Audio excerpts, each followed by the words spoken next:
কি দেখছেন? পাঁঠার মাংস? ঠিকই ধরেছেন, এটি হলো গাছ পাঁঠা মানে এঁচোড়। আপনাদের জন্য নিয়ে এসেছি ডিম আর এঁচোড়ের একটি অসাধারণ রেসিপি। নমস্কার বন্ধুরা, আজকে মেনু চ্যানেলে আপনাদের স্বাগত জানাই। এখানে কাঁঠালগুলোকে আমি ছোট ছোট করে কেটে ভালো করে ধুয়ে প্রেসার কুকারে সিদ্ধ করতে দিচ্ছি। 3টে সিটি নিয়ে আমি নামিয়ে নেব। প্রথমটা হাই ফ্লেমে দেবেন আর 2টো সিটি লো ফ্লেমে দেবেন, দিয়ে ভালো নামিয়ে নেবেন, নাহলে ঘাঁটা হয়ে যাবে। যতক্ষণ পর্যন্ত এঁচোড় সেদ্ধ হচ্ছে ততক্ষণ আমি এখানে 2টো ডিম নুন দিয়ে ফেটিয়ে ভালো করে রাখলাম। এঁচোড়টা সিদ্ধ হয়ে গেছে, এবার আমি এগুলোকে তুলে নিলাম একটি বাটিতে। আর দিয়ে দিলাম রসুন বাটা, আদা বাটা দিয়ে আমি ভালো করে মাখিয়ে রেখে দিলাম। তারপর আমি দিয়ে দিলাম ফেটানো ডিমটা, দিয়ে আমি ভালো করে মাখিয়ে দিলাম, দিয়ে আমি 5 মিনিট রেস্টে রেখে নেব। আমার ভিডিওটি প্রথম থেকে শেষ পর্যন্ত দেখার জন্য অনুরোধ রইল। কড়াইতে তেল দিলাম, এবার দিয়ে দেবো এঁচোড়গুলো ভাজতে। নতুন বন্ধুদের জন্য রইল সাবস্ক্রাইব করার অনুরোধ, আর পুরনো বন্ধুদের জন্য রইল ধন্যবাদ।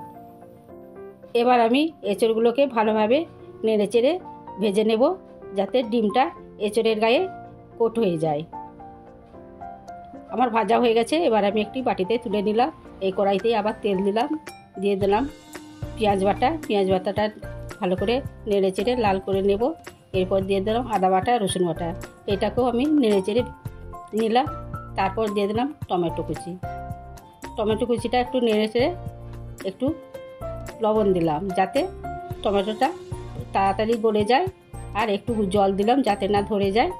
এবার দিয়ে দেবো গুঁড়ো মশলা, হলুদ গুঁড়ো, লঙ্কা গুঁড়ো, জিরে গুঁড়ো, ধনে গুঁড়ো দিয়ে আমি ভালো করে কষে নেব। আমার কষাও হয়ে গেছে, মশলা থেকে তেল বেরিয়ে গেছে দেখুন। এবার আমি দিয়ে দিলাম কাসুরি মেথি, আর দিলাম একটা কাঁচা লঙ্কা, আর ভেজে রাখা এঁচোড়গুলো আমি মশলার ওপর ঢেলে দিয়ে ভালো করে কষে নিলাম। এবার দিয়ে দেবো একটু জল।